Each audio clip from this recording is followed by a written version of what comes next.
আসসালামু আলাইকুম। আশা করি তোমরা সবাই আল্লাহ তাআলার রহমতে ভালোই আছো। আজকে হচ্ছে আমাদের সাইকেল 1 এর 2 নাম্বার ক্লাস।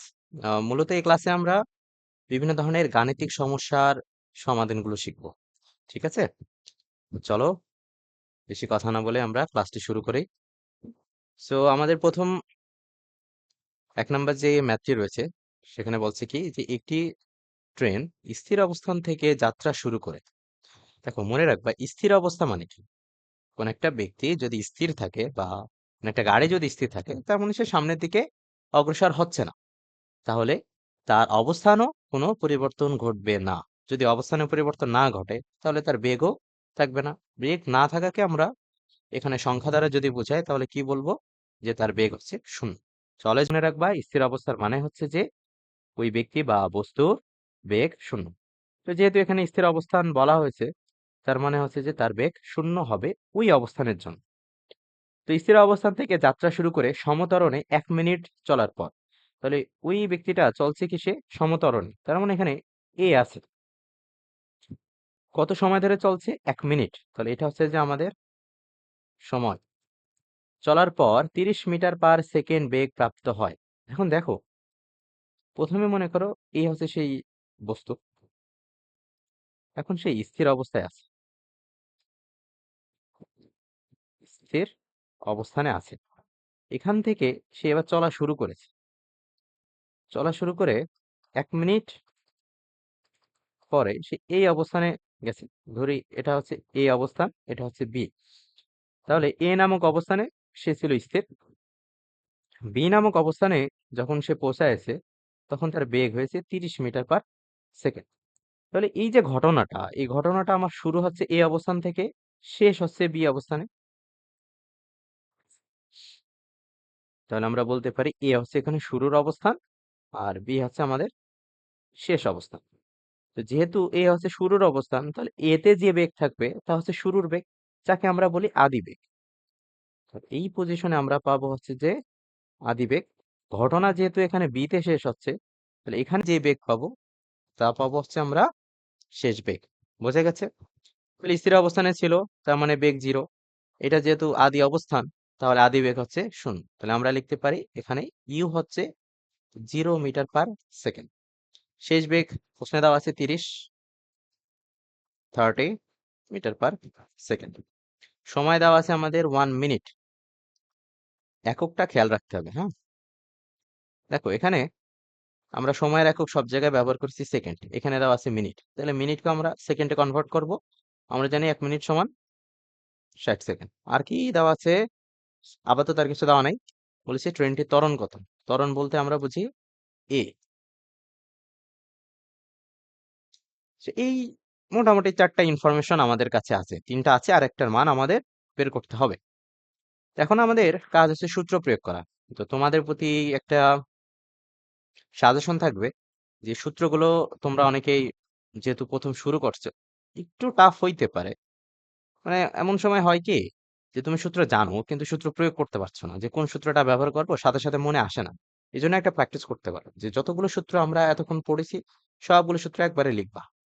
যে এ সমান v - u/t, তারপরে হচ্ছে যে s = vt সমবেগের ক্ষেত্রে, তাই তো? তারপরে সমত্বরণের ক্ষেত্রে ছিল s = ut plus half at square. গড় বেগ যদি ব্যবহার করি s = u plus v/2 into T. আর এটা ছিল ভি স্কোয়ার সমান ইউ স্কোয়ার প্লাস 2as। আবার ত্বরণের সূত্রটাকে কনভার্ট করে আমরা বানাইছিলাম V equal to U plus at. যদিও বা বেসিক্যালি এটা আর এটা একই সূত্র, এটাকে জাস্ট আট গুণ করে এখান থেকে ভি এর মান বের করলে এই সূত্রটাই আসে, হ্যাঁ? আলাদাভাবে আবার দুইটা সূত্র মনে রাখা দরকার, একটা মনে রাখলে যথেষ্ট। সেইভাবে তোমরা যে রাফ করো সে রাফে লিখবা সব। লিখে এই যে এখানে আমরা যে ইনফরমেশন গুলো লিখলাম না, এইভাবে ইনফরমেশন গুলো লিখবা যে কি কি দেওয়া আছে, এটা কিসের মান বের করতে হবে। এইবার মেলাও যে ইউ, ভি, টি আর এ, এই যে 4টা আছে কার সাথে। আমরা যদি প্রথম সূত্রতেই দেখি, দেখো এই প্রথম সূত্রে আমাদের 4টা মানই আছে, তার মানে আমরা এই সূত্রটাই প্রয়োগ করি। অনেক ক্ষেত্রে তোমার সরাসরি নাও মিলতে পারে, সেটা স্বাভাবিক ব্যাপার। তো যেগুলো মিলবে না সেগুলোতে 2টা 3টা সূত্র প্রয়োগ করা লাগে। আমরা ফার্দার আরো তোমার অনেকগুলো ম্যাথ যখন প্র্যাকটিস করবো তখন সেগুলো আস্তে আস্তে তোমরা শিখবা। ঠিক আছে, ছোট থেকে শুরু করি। আমরা দেখলাম আমাদের এখানে এই সূত্রটা লাগবে, তো বাকিগুলো আমরা একটু মুছে দিই। এবং তোমাদের অবশ্যই একটু বেশি বেশি প্র্যাকটিস করতে হবে। এই অধ্যায়টা প্র্যাকটিস একটু বেশি করা লাগে। এই অধ্যায়তে যদি বেশি প্র্যাকটিস করো বাকি অধ্যায়গুলো খুবই সোজা মনে হবে। হ্যাঁ, তো আমরা তাহলে এখানে ডিরেক্ট মান বসাই দিই। ভি এর মান আমাদের আছে 30, ইউ 0, আর টি এর মান হচ্ছে যে 60। তাহলে আমাদের থাকছে 30/60। তাহলে 1/2 একে যদি আমরা দশমিকে দিই 0.5, ত্বরণের একক হচ্ছে মিটার পার সেকেন্ড। এটা হচ্ছে আমাদের নির্ণয় ত্বরণ। আশা করি বুঝতে পেরেছো। একটু বেশি টাইম নিয়েছি তোমাদের যেন প্রত্যেকটা জিনিস একটু বেশি ক্লিয়ার করে বলতে পারি। তো চলো আমরা 2 নম্বরে যাই এবার। তো 2 নম্বরে কি বলছে? আচ্ছা, 2 নম্বর প্রশ্নটা করার আগে আগে আমরা এই জিনিসটা দেখি। এখানে দেখো একটা বেগ দেওয়া আছে। আদি বেগ কি শেষ বেগ সেটা হচ্ছে আমরা অঙ্ক করার সময় দেখবো। আগে দেখি বেগটা কি দেওয়া আছে। 40 কিলোমিটার/আওয়ার। তো এইটা তোমাদেরকে আমি আলাদা দেখাই। তো ওখানে আমার একটা বেগ ছিল 40 কিলোমিটার/আওয়ার। আচ্ছা, বেগের মানে কি? একে আমি এভাবে লিখতে পারি যে 40 কিলোমিটার ভাগ 1 আওয়ার। কারণ আমার বেগ সমান ছিল কি, দূরত্ব বা সরণ বাই সময়। এই দূরত্বের একক হচ্ছে এখানে কিলোমিটার ব্যবহার করা হয়েছে, আর সময়ের একক ঘন্টা ব্যবহার করা হয়েছে। এইচ মানে হচ্ছে আওয়ার বা ঘন্টা। তো বেগের মান যদি আমার 40 কিলোমিটার/আওয়ার থাকে, তাহলে এটাকে আমরা লিখতে পারবো, দূরত্ব যদি আমি 40 ধরি তাহলে সময় ধরতে হবে 1। 40কে 1 দ্বারা ভাগ করলে মান ঠিকই থাকবে। উপরে আমার কিলোমিটার, নিচে হচ্ছে ঘন্টা। এখন আমরা যে এককগুলো আগে ব্যবহার করছিলাম, বেগের একক কি ব্যবহার করছিলাম? Metre per second. তো আমার এখানেও কিন্তু এই কিলোমিটার/আওয়ারকে মিটার পার সেকেন্ডে কনভার্ট করতে হবে। কি কি করা যায়? আমার আছে এইভাবে, কিলোমিটার/আওয়ার একে আমার নিতে হবে মিটার পার সেকেন্ড। তার মানে কিলোমিটারকে নিতে হবে মিটারে, আর ঘন্টাকে নিতে হবে সেকেন্ড। তো আমরা জানি কি 1 কিলোমিটার সমান 1000 মিটার, আবার 1 ঘন্টা সমান 3600 সেকেন্ড। ঠিক আছে, কারণ 1 ঘন্টা সমান 60 মিনিট, আবার 1 মিনিট সমান 60 সেকেন্ড। 60 × 60, তাহলে 3600 সেকেন্ড। ঠিক আছে, খুবই সিম্পল বিষয়।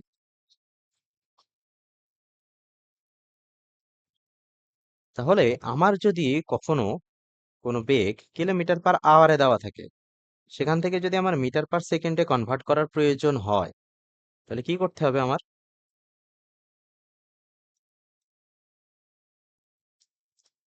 তাহলে কিলোমিটার থেকে মিটারে নেওয়ার জন্য আমার এই 1 কিলোমিটার সমান যেহেতু 1000 মিটার, তাই কিলোমিটারকে আমি গুণ করব 1000 দ্বারা।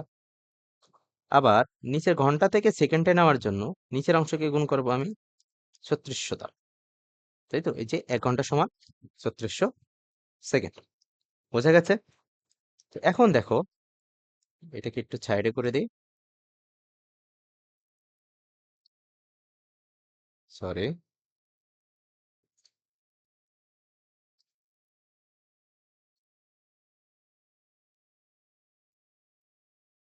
এখানে আমার ছিল কি, উপরে আছে 40 কিলোমিটার, তাহলে 40 কিলোমিটারকে আমি নেবো মিটারে, গুণ করবো 1000 দ্বারা। নিচে আছে আমার 1 ঘন্টা, তাহলে 1 ঘন্টাকে আমি কনভার্ট করব সেকেন্ড, তাহলে 3600। এখন এই অংশটুকু তো আমার মান দেওয়া ছিল 40, সেখান থেকে পাইছি। তার মানে আমার এখানে যে মানে দেওয়া থাক না কেন, তাকে আমি 1000 দিয়ে উপরে গুণ করব, আর নিচে 3600 দিই। ঠিক আছে, এখন অনেকে তুমি চাইলে এটাকে শর্টকাটে মনে রাখতে পারো যে অলওয়েজ তো উপরে 1000 হবে, নিচে 3600 হবে। যদি কাটাকাটি করি তাহলে থাকছে আমার 10/36। একে আবার অনেকে এইভাবে মনে রাখে যে 10 দিয়ে যদি 36কে ভাগ করি তাহলে নিচে হবে আমার 3.6। তার মানে যে মানই থাকুক না কেন তাকে আমার 3.6 দ্বারা ভাগ করতে হবে। ঠিক আছে, এটা হচ্ছে শর্টকাট। তবে আমি তোমাদের সাজেশন দেবো যে প্রথমে তোমরা এইভাবে করা শেখো, মানে অ্যাকচুয়াল রিজনটা জানো বা সেটা প্র্যাকটিস করো, তাহলে ফার্দার শর্টকাট তো এমসিকিউ এর জন্য বা এর সাথে সাথে প্র্যাকটিস করবাই, বাট মেইন রিজন গুলো জানা উচিত। তো তোমরা চাইলে এটাকে 10/36 বা ভাগ করতে পারো 3.6 দ্বারা। ঠিক আছে, তাহলে আমরা আমাদের আগের স্লাইডে ব্যাক যাই, আমাদের 2 নম্বর ম্যাথ। ওকে, তাহলে এখানে আমাদের কি বলছে যে একটি ট্রেন 40 কিলোমিটার/আওয়ার বেগে চলছে, তাকে ব্রেক প্রয়োগ করে 30 সেকেন্ডে থামানো হলো। তাহলে সময় দেওয়া আছে আমার 30 সেকেন্ড, এবং মনে রাখতে হবে ব্রেক করা হয়েছে। যে কোনো একটা গাড়িকে আমরা যদি ব্রেক করি, তাহলে সে গাড়িটা কি হয়, আস্তে আস্তে থেমে যায়, তাই তো? এবং এখানেও থামানো হলো মানে কি, সে থেমে গেছে। এখন আমরা যদি একটি চিত্রের মাধ্যমে বুঝি, তো মনে করো এইভাবে এদিক থেকে একটা ট্রেন আসছিল, যার বেগ ছিল 40 কিলোমিটার/আওয়ার। এ নামক স্থানে যখন এসেছে, তখন আমরা বা ওই ট্রেনের ড্রাইভার এই ট্রেনকে ব্রেক করেছে। হ্যাঁ, ব্রেক যখনই চেপেছে, তখন ব্রেকটা আস্তে আস্তে স্লো হয়েছে, এবং এই বি নামক স্থানে এসে ব্রেকটা, সরি, ট্রেনটা থেমে গেছে, থেমে গেছে। ঠিক আছে, তাহলে ঘটনা আমরা কিন্তু হিসাব করছি এ থেকে বি, আগে কি হচ্ছিল না হচ্ছিল এই অংশের কিন্তু কোনো হিসাব আমাদের নাই, তাহলে এতটুকু আমরা বাদ দিতে পারি। এখন খেয়াল করো, এই যে এ তে তার বেগ কত ছিল, এই 40 কিলোমিটার/আওয়ার। এ হচ্ছে আমাদের এখানে আদি অবস্থা, তাহলে আদি বেগ হচ্ছে আমার এখানে 40 কিলোমিটার/আওয়ার। বি তে থেমে গেছে, থেমে গেছে মানে কি, স্থির হয়ে গেছে। বি যেহেতু এখানে শেষ অংশ, তাহলে বি তে যে বেগ পাবো তা হচ্ছে আমাদের শেষ বেগ। যেহেতু থেমে গেছে, তাহলে 0 মিটার/সেকেন্ড। আর সময় তো আমরা পাইছি। এখন এই কিলোমিটার/আওয়ারকে আমাদের মিটার/সেকেন্ডে কনভার্ট করতে হবে। করে ফেলে, আমরা জানি কি কিলোমিটার/আওয়ারে দিলে, একটু আগে দেখে আসতেছি, উপরে আমরা 1000 দিয়ে গুণ করবো, আর নিচে আমরা 3600। বা এটাকে এভাবে লিখতে পারো ডিরেক্ট, যে 40 যে 3.6 দ্বারা ডিরেক্ট ভাগ। ঠিক আছে, যার যেভাবে ইচ্ছা সেভাবে তোমরা করতে পারো। তাহলে এবার দেখো, আমরা যদি এখানে কাটাকাটি করি, এটা এটা কাটা, 400 ভাগ 3600, তাহলে 11.111 আসবে না? এখানেও সেম একই জিনিস আসবে। তো একবার আমি একটু চেক করে নিই, হ্যাঁ। তাহলে 400 ভাগ হচ্ছে যে 36, 11.111, এটা হলো আমার আদিবেগ। এখন বলেছে কি মন্দন কত। প্রথম ক্লাসে যারা যারা একটু মনোযোগ দিয়ে করেছো, তারা জানো কি মন্দন হচ্ছে এক প্রকার ত্বরণ। ত্বরণের মান যখন ঋণাত্মক আসে, সেই ঋণাত্মক ত্বরণকে বলা হয় মন্দন। তার মানে মন্দন বের করা মানে হচ্ছে ত্বরণের মান বের করতে হবে। টি এর মান আছে, ইউ এর মান আমরা পেলাম 11.111 মিটার/সেকেন্ড, ভি এর মান প্রশ্ন অনুযায়ী 0 মিটার/সেকেন্ড, এর মান আমরা নির্ণয় করি। দেখো তো কোন সূত্র যাবে। একটু আগে আমরা যে সূত্র ব্যবহার করেছি 1 নম্বরে, সেম একই সূত্র, তাই না?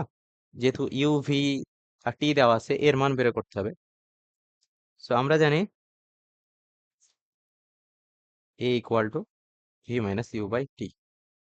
মানগুলো বসাই দিই আমরা, 0 - 11.111, আর ভাগ হচ্ছে যে 30, টি এর মান যেহেতু 30 দেওয়া আছে, তাহলে সামনে একটা মাইনাস আসবে,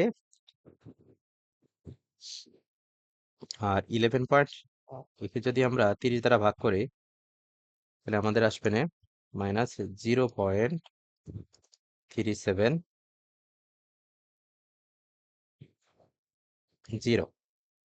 এটাই হচ্ছে আমাদের অ্যান্সার। এবং যেহেতু সামনে মাইনাস আছে, তার মানে আমরা বুঝছি এই ত্বরণটা হচ্ছে যে আসলে একটি মন্দ। ঠিক আছে, আচ্ছা, এইবার আমরা যখন ফাইনাল রেজাল্টটা লিখবো, যে নির্ণয় মন্দন, এই মন্দন কথার মধ্যেই কিন্তু এই মাইনাসটা আছে। হ্যাঁ, তো মন্দন লিখলে আর মাইনাস লেখার প্রয়োজন পড়ে না। নির্ণয় মন্দন হচ্ছে 0.37 মিটার/সেকেন্ড স্কয়ার। ঠিক আছে, আশা করি বোঝা গেছে। তো পরবর্তী অঙ্কে যাই আমরা। বলছে স্থির অবস্থান থেকে একটি ট্রলি আনত তল বরাবর সুষম বেগে ত্বরণে নামছিল। তো আনত তল হচ্ছে যে এই টাইপের একটা ঢালু তল সম্ভবত।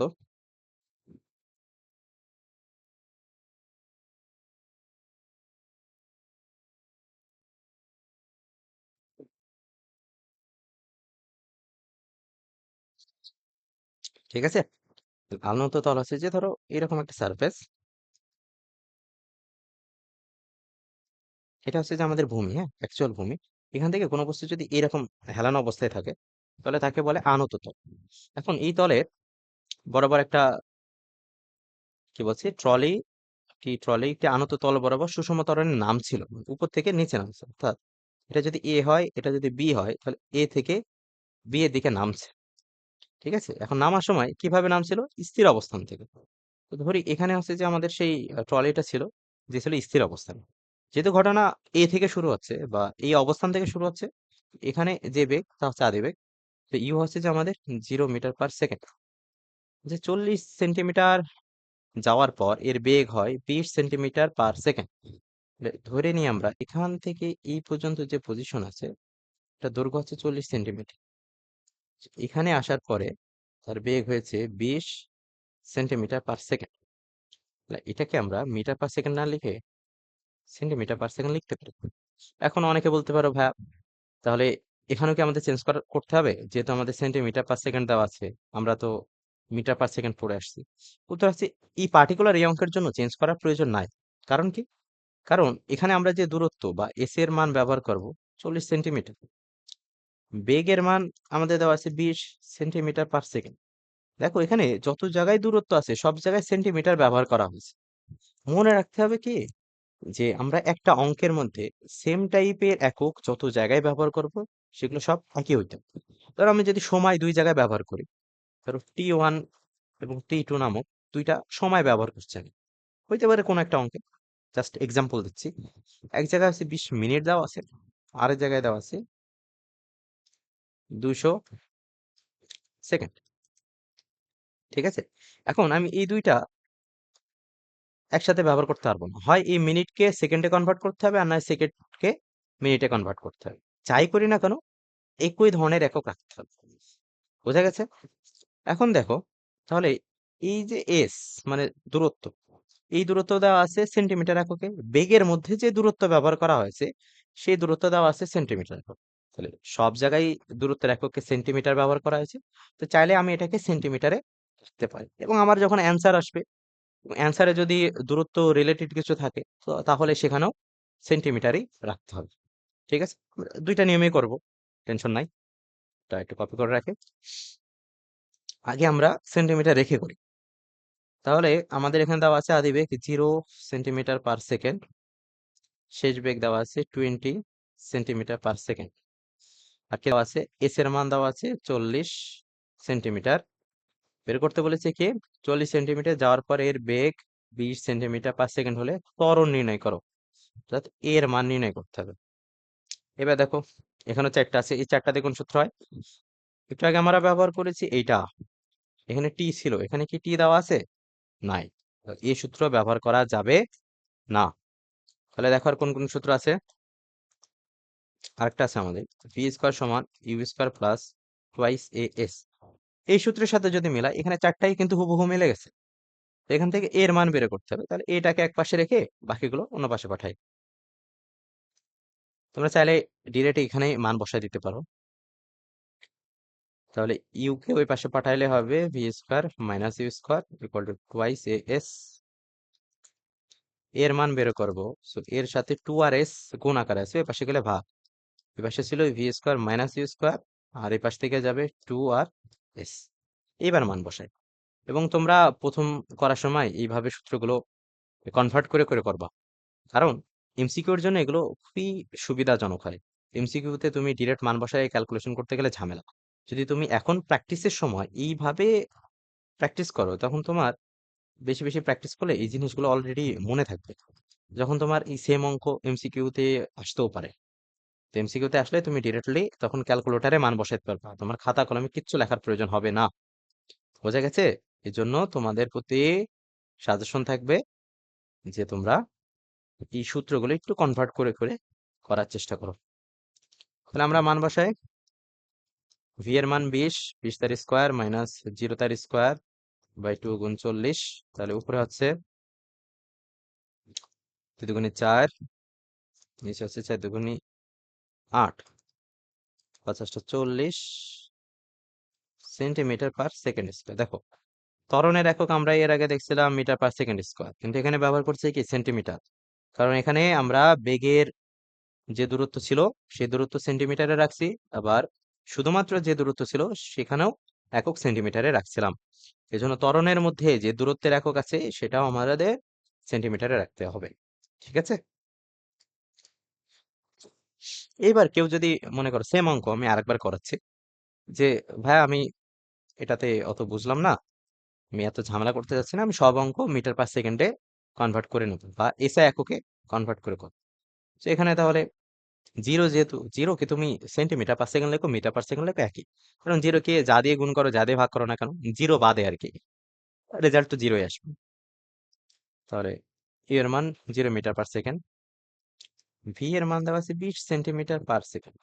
এটা একটু বোঝাই তোমাদের, আমি এটাকে এইভাবে লিখতে পারি, কিলোমিটার পার আওয়ার কে যেভাবে লিখছিলাম সেম একই প্রসেসে লিখছি। তো আমার নিচে সেকেন্ড সেকেন্ডই আছে, জাস্ট সমস্যা হচ্ছে যে উপরে সেন্টিমিটার আছে, এই সেন্টিমিটারকে আমার বানাইতে হবে মিটার। তো আমরা জানি 1 মিটার সমান 100 সেন্টিমিটার। তাহলে 1 সেন্টিমিটার সমান কি হবে, উল্টা হয়ে যাবে, 1/100 মিটার। বা অনেকে তোমরা এভাবে পড়ো যে ছোট থেকে বড় গেলে ভাগ করতে হয়। তো সেন্টিমিটার মিটারের থেকে ছোট, তাহলে সেন্টিমিটার থেকে মিটারে বানাইতে গেলে ভাগ করতে হবে কত দ্বারা, 100 দ্বারা। ঠিক আছে, তাহলে 20/100, তাহলে আসবে না আমাদের 0.2 মিটার পার সেকেন্ড। ঠিক আছে, আমি ডিরেক্ট এখানে লিখে দিই 20/100, তাহলে 0.2 মিটার পার সেকেন্ড।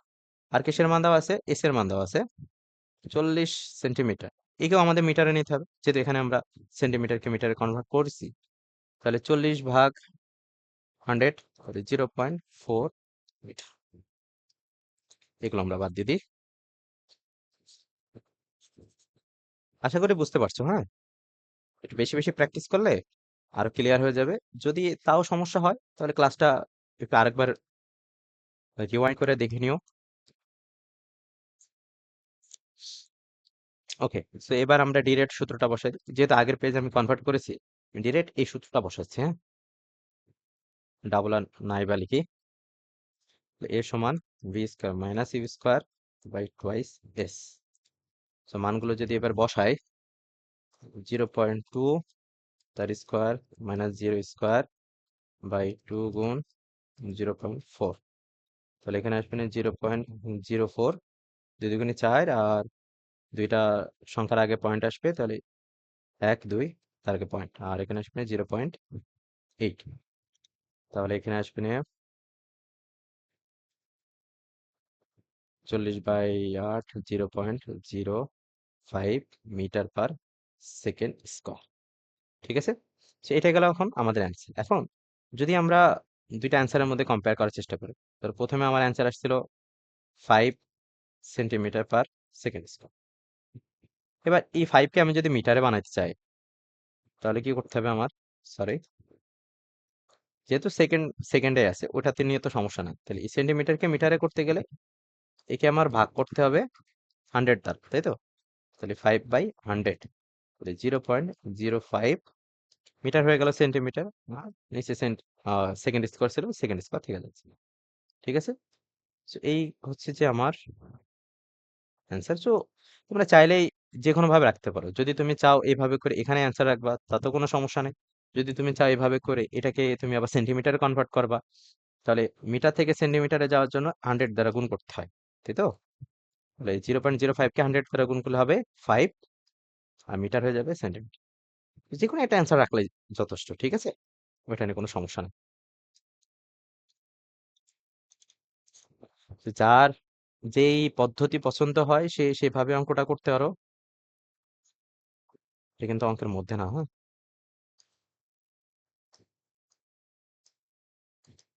এটাকে একটু মার্কিং করে দিই।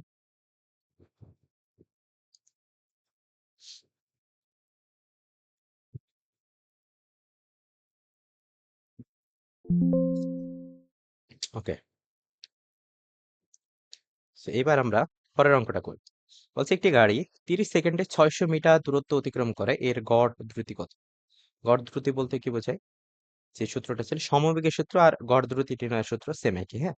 গড় দূরত্ব বলতে বোঝায়, ধরো আমি যদি এখান থেকে 2 কিলোমিটার দূরত্বে কোনো একটা জায়গায় যাই, ধরো আমি সাইকেল চালায় যাচ্ছি, তো আমি সাইকেল চালায় গেলে সব জায়গায় তো আর সেম বেগ বজায় রেখে যাওয়া আমার পক্ষে সম্ভব নাও হতে পারে।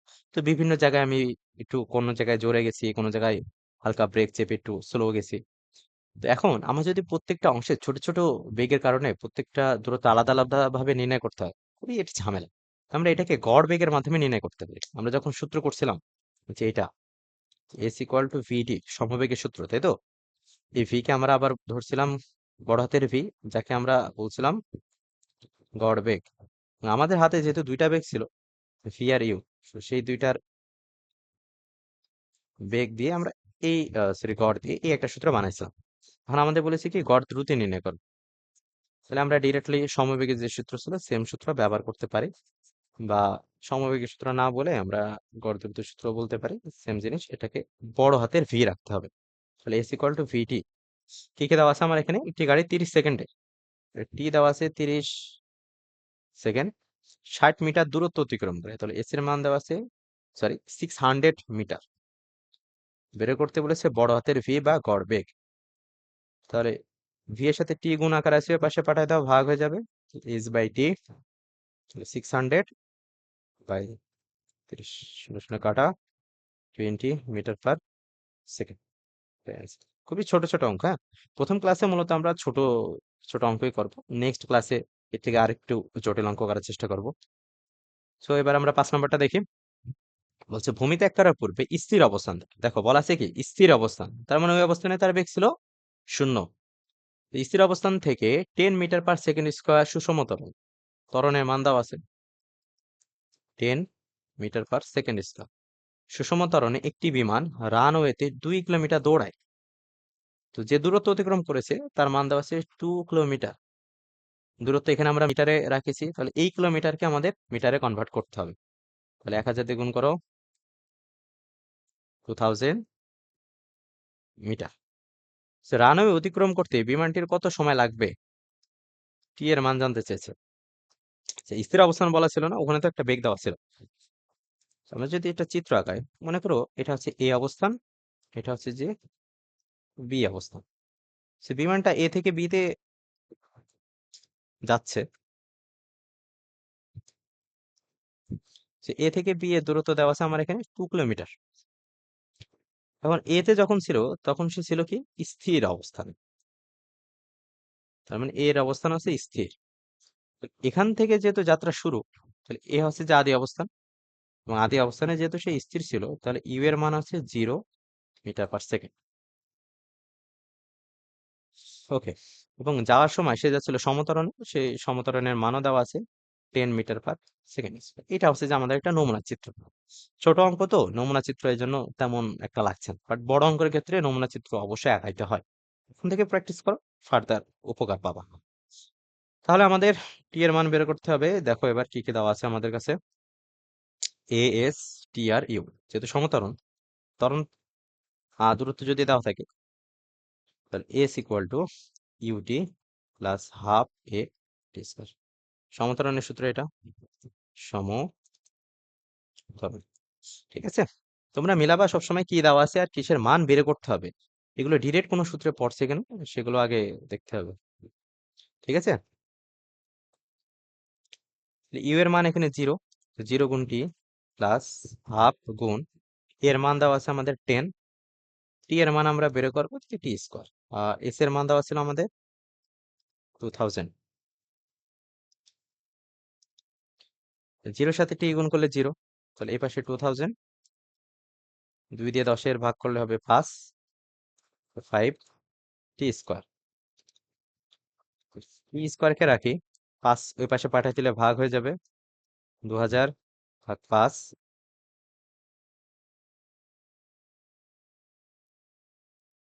টি স্কোয়ার সমান থাকছে 400, 4×5 = 20 আর দুটো শূন্য। স্কোয়ারের পাশে পাঠিয়ে দিলে √400। রুট করলে কিন্তু সামনে প্লাস মাইনাস থাকে, হ্যাঁ, কিন্তু সময় তো আর কখনো ঋণাত্মক হয় না, এই জন্য এখানে প্লাস মাইনাস দেওয়া দরকার নাই। তো একে যদি আমরা রুট করি 400-কে, তাহলে আসবে না 2-কে করলে, সরি 4-কে করলে 2 আর দুইটা শূন্য থেকে একটা শূন্য। 20 সেকেন্ড। ঠিক আছে, এটাই হচ্ছে আমাদের আনসার, যেহেতু সময় চেয়েছে না। ঠিক আছে, খুবই সহজ অঙ্ক। এবার আমরা পরবর্তী অঙ্কে যাই। 6 নম্বরে কি বলছে, যে স্থির অবস্থান থেকে চলতে আরম্ভ করে, যেহেতু স্থির অবস্থান থেকে মানে চলা শুরু করেছে, তাহলে এটা হচ্ছে তার আদি অবস্থান। চিত্র আর নাই বা আঁকাই, 0 মিটার/সেকেন্ড ইউ এর মান। তো স্থির অবস্থান থেকে চলতে আরম্ভ করে 625 মিটার দূরত্ব অতিক্রম করে। তাহলে এস এর মান দেওয়া আছে 625 মিটার। অতিক্রম করে একটি বস্তুর বেগ হলো 125 মিটার/সেকেন্ড। দেখো, একটা অবস্থান থেকে যাত্রা শুরু করে একটা নির্দিষ্ট দূরত্বের পরে যে আরেকটা বেগ অর্জন করেছে, তো এটাতে সে শুরু করছিল, এটা হচ্ছে আদি অবস্থান, এখানে শেষ করবে, এটা হচ্ছে তার শেষ অবস্থান। তাহলে 125 মিটার/সেকেন্ড। ঠিক আছে, এখানে কিসের মান বের করতে বলেছে আমাদের? ত্বরণের মান। তাহলে এর মান বের করতে হবে। তো A equal to V minus U by T. Direct সূত্র পড়ছে এখানে। ও সরি, এখানে তো টি এর মান দেওয়া নাই, এস এর মান দেওয়া আছে। V square equal to U square plus twice A S. তাহলে এ ইকুয়াল টু আসবে না, তো আগে যেহেতু করাইছি এখন আর ট্রান্সফরমেশন নাই দেখাই, টোয়াইস এস। মান বসাই দাও, 125 তার স্কোয়ার মাইনাস 0 স্কোয়ার বাই 2 গুণ এস দেওয়া আছে 625। তো যেহেতু বড় ভ্যালু, আমার নিজের ক্যালকুলেটর লাগবে। তাহলে 125 তার স্কোয়ার,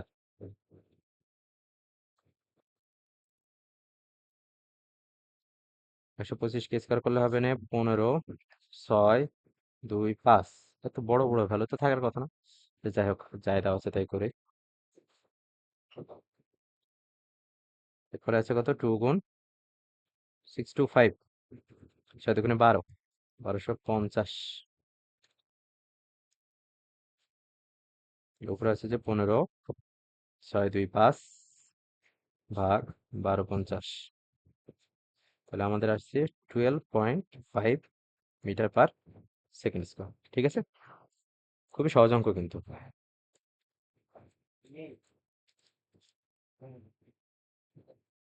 এইটা হচ্ছে আমাদের এখানে ত্বরণের মান। এবার নতুন আরেকটা টাইপে যাচ্ছি আমরা। এতক্ষণ তো আমরা সিম্পলি ত্বরণ নির্ণয় করছিলাম, এরপরে আমরা আগায় যাবো। নতুন আরেকটা টাইপে যাই।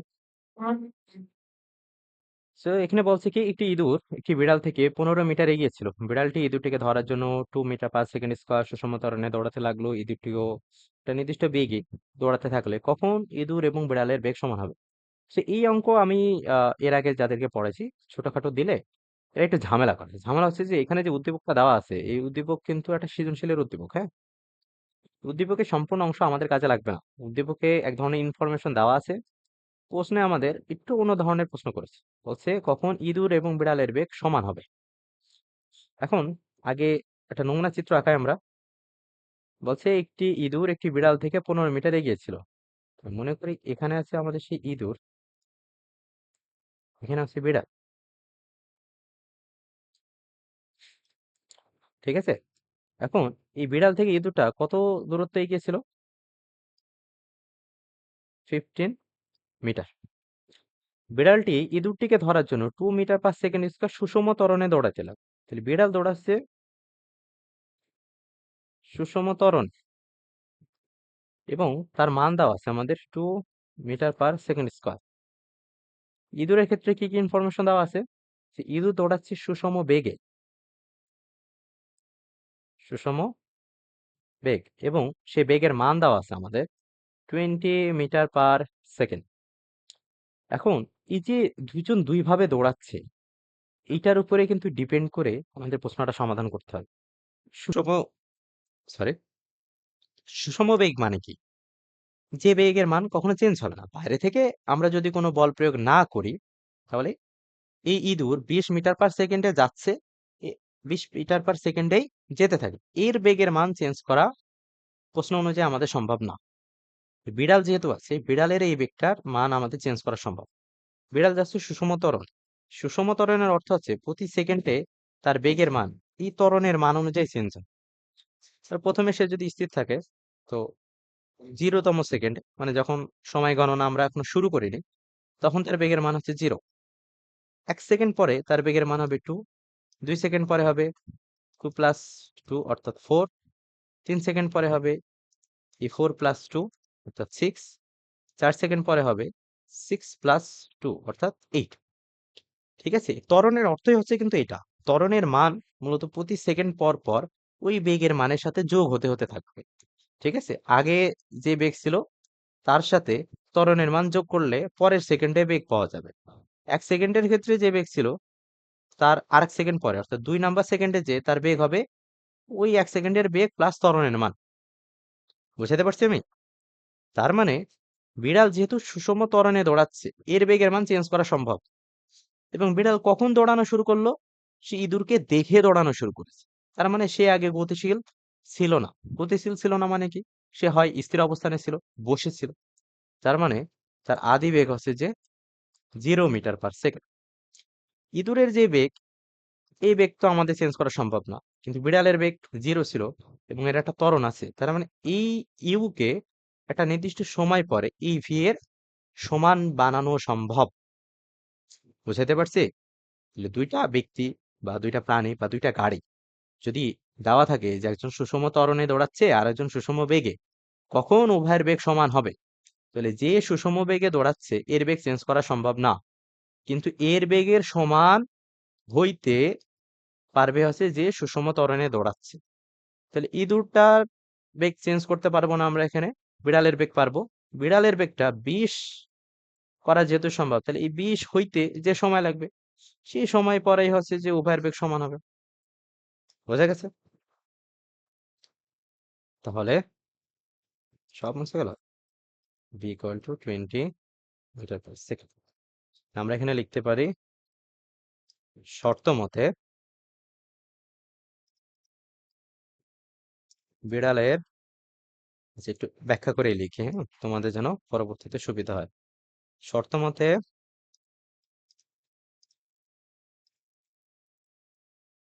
উভয়ের বেগ সমান হতে হলে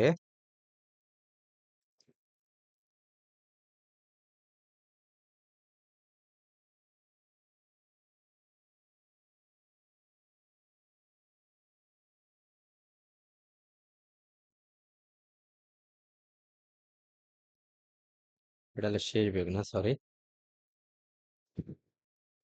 বিড়ালকে ইঁদুরের বেগ অর্জন করতে হবে।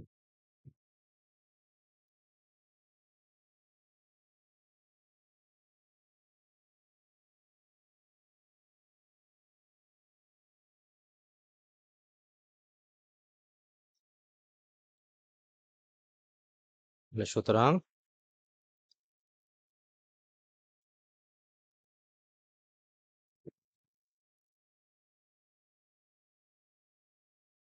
বিড়ালের ক্ষেত্রে তাহলে কি কি লিখতে পারবো?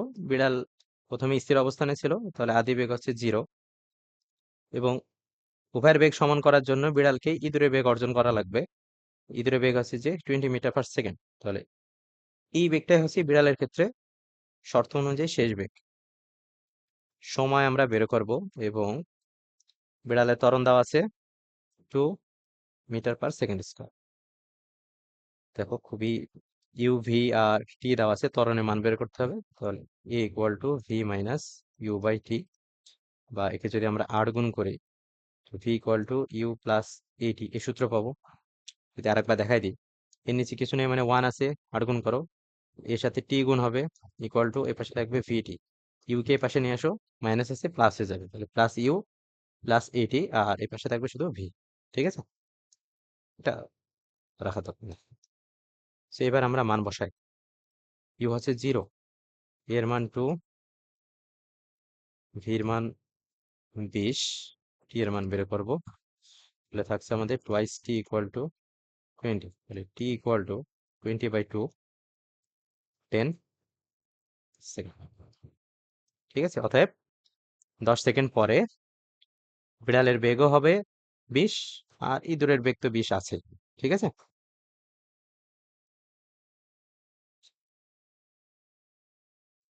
তো এবার আমরা পরের অঙ্কে যাই, রেখে যাও। 8 নম্বর দেখো, সেম একই ক্যাটাগরির অঙ্ক। বলছে একটি বাঘ তার সামনে 30 মিটার দূরে অবস্থিত একটি হরিণকে ধরার জন্য, আমি চিত্রটা আঁকাই দিই। এখানে আছে হরিণ, এখানে আছে বাঘ, মাঝখানে দূরত্ব দেওয়া আছে, যদিও বা এই অঙ্কের ক্ষেত্রে আমাদের লাগবে না। 30 মিটার। হরিণকে ধরার জন্য স্থির অবস্থান থেকে, কারণ বাঘ ছিল স্থির, তাহলে বাঘের ইউ হচ্ছে 0, এবং 4 মিটার/সেকেন্ড সুষম ত্বরণে দৌড়াচ্ছে। সুষম ত্বরণ, ত্বরণের মান দেওয়া আছে 4 মিটার/সেকেন্ড। ওকে। হরিণটিও 28 মিটার/সেকেন্ড সমবেগে দৌড়াচ্ছে। হরিণ দৌড়াচ্ছে সমবেগে, যেই বেগের মান দেওয়া আছে 28 মিটার/সেকেন্ড। কখন বাঘের বেগ হরিণের বেগে সমান হবে? তো এর বেগ তো আর চেঞ্জ হবে না, বাঘের বেগকে এই বেগে সমান বানানো যাবে। সেম একইভাবে বাঘের ক্ষেত্রে, এখানে আর বিস্তারিত লিখলাম না। তাহলে বাঘের ক্ষেত্রে কি করতে হবে? বাঘ যেহেতু সুষম ত্বরণে দৌড়াচ্ছে, যে সুষম ত্বরণে দৌড়াবে তার বেগ চেঞ্জ করতে পারবো, এবং তার শেষ বেগ হবে যে সমবেগে দৌড়াচ্ছে তার বেগের সমান। ইউ দেওয়া আছে আমাদের 0, ভি আছে 28 মিটার/সেকেন্ড, এর মান দেওয়া আছে 4, বের করতে হবে টি এর মান। আমরা জানি ভি সমান ইউ প্লাস এইটি, ডিরেক্টলি মান বসাই দিই। 28 ইকুয়াল টু 0 প্লাস 4 গুণ টি, 4t equal to 28, T equal to 28/4, 4 × 7 = 28 second. ঠিক আছে, এই হচ্ছে আমাদের অ্যান্সার। ওকে, পরেরটা যাই। এটা তোমাদের জন্য হোমওয়ার্ক, আগেরটা হোমওয়ার্ক দিতে চাইলাম কিন্তু মনের ভুলে করায় ফেলাইছি আর কি। সো এটাতে মনে হয় না কিছু বলার আছে। So, আজকে আমাদের ক্লাস এ পর্যন্তই। আমরা এখানে প্রথমে 6টা অঙ্ক দেখেছি, খুবই বেসিক সূত্র দিয়ে, ছোট ছোট অঙ্ক। তারপরে ছোটখাটো একটা টাইপ করেছি। এরপরে যে আমরা কিছু জটিল বা মিক্স অঙ্ক করবো, যেখানে 2টা 3টা সূত্রের প্রয়োগ আছে। তোমার এই যে এখানে যে উদ্দীপকটা আছে, এই উদ্দীপকের ঘ নাম্বারের জন্য কোন ধরনের অঙ্ক আসে, সেগুলো আস্তে আস্তে আমরা পর্যায়ক্রমে করতে থাকবো। তো তোমাদের প্রতি এই ক্লাসের লাস্ট সাজেশন থাকবে, তোমরা এই প্রত্যেকটা অঙ্ক আবার নিজেরা নিজেরা প্র্যাকটিস করো। হ্যাঁ, প্র্যাকটিস বেশি বেশি করতে হবে। ফিজিক্সে প্র্যাকটিসটা একটু বেশি না করলে পরবর্তীতে সমস্যা হইতে পারে আর কি, বা হয়, হইতে পারে না, সমস্যা হয়। প্র্যাকটিস অবশ্যই বেশি বেশি করা লাগবে। তুমি পারলেও প্র্যাকটিস করবে, আর না পারলে তো আরো বেশি বেশি প্র্যাকটিস করতে হবে। প্রথম প্রথম একটু সমস্যা হইতে পারে অঙ্কগুলো করতে, প্রশ্ন বুঝবা না, বা কোন সূত্র দেব তা বুঝতে পারছো না। তো এই সমস্যাগুলো সমাধান করার একমাত্র উপায় হচ্ছে যে ক্লাসগুলো ঠিকঠাক মনোযোগ দিয়ে করো। কোন প্রসেসে আমি করার চেষ্টা করছি সেগুলো একটু ফলো করার চেষ্টা করো। আমরা যে বিভিন্ন অঙ্কে যে নমুনা চিত্রগুলো আঁকাচ্ছি, যেগুলো এই নমুনা চিত্রগুলো আঁকানোর চেষ্টা করো। নমুনা চিত্র আঁকাইতে পারলে তোমার উদ্দীপক, এই যে 2 লাইন বা 2.5 লাইন 3 লাইন যাই লেখা আছে না কোনো প্রশ্ন, এটাকে ছোট একটা চিত্রের মধ্যে নিয়ে আসার চেষ্টা করবো। তাহলে তোমার অঙ্কগুলো করতে সুবিধা হবে। বোঝা গেছে? আর পিডিএফ তো তোমরা পেয়েই যাবা। আমাদের পিডিএফ পাওয়ার জন্য দেখা যাচ্ছে যে আমাদের ভিডিওর উপরে কোনো কিছু হয়তো বা তোমাদের নির্দেশনা দেওয়া থাকবে, সেই নির্দেশনাগুলো ফলো করলে তোমরা পিডিএফ পেয়ে যাবা। ঠিক আছে? এবং পিডিএফ থেকে তোমরা প্রশ্নগুলো অবশ্যই ভালোভাবে কালেক্ট করবা, যেন তোমাদের প্রিপারেশন গুলো ভালো হয়। তো নেক্সট ক্লাস ইনশাল্লাহ আমরা খুবই শীঘ্রই দেওয়ার চেষ্টা করব। আজকে পর্যন্তই, তোমরা সবাই ভালো থেকো। খোদা হাফেজ।